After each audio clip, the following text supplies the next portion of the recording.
Tonight, we're continuing our election coverage and taking a closer look at issue 2. Now, both state issues are expected to draw people to the polls. Yesterday, Jenna Lee Bork looked at the facts behind the initiative to legalize recreational use of marijuana. And today, she heard from both sides. So, Jenna Lee, what did they tell you?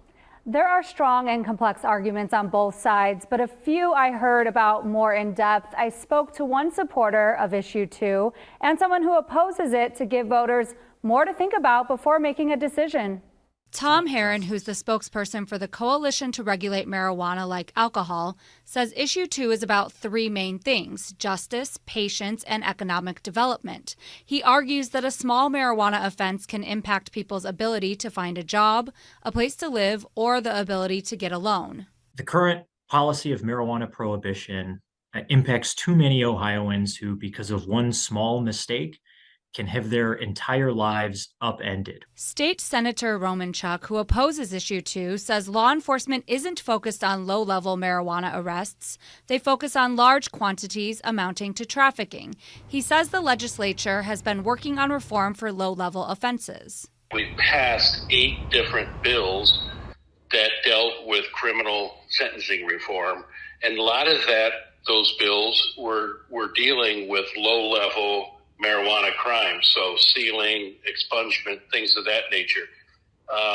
That's already been addressed. Herron says supporting issue 2 is important as well because not everyone has access to medical marijuana who might need it. For instance, maybe you're a veteran suffering from PTSD whose VA doctor, because of federal law, can't issue a recommendation for medical marijuana. Access aside, State Senator Romanchuk cites the drug problem that already exists. We are legalizing, we're making more available and legitimizing an addictive drug.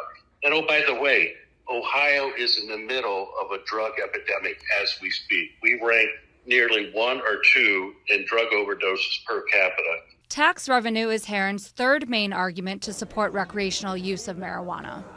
The Drug Enforcement Policy Center at Ohio State University estimates that once our program has a chance to get up and running, we could be generating over $400 million every single year in new tax revenue to the state of Ohio. State Senator Romanchuk says any economic development doesn't outweigh the costs. So when you look at the cost of more traffic accidents, you look at the cost of more workplace accidents, you look at the cost of crime going up, and you look at the impact this is going to have on children, yeah, that cost far outweighs any benefit that might be talked about on the other side. Resolution 216 passed in the state Senate yesterday, which details why the state Senate is opposed to issue 2. We'll have that link on our web story, as well as a link to information you can read in support of it. You can find more election coverage at Dayton247now.com. Back to you.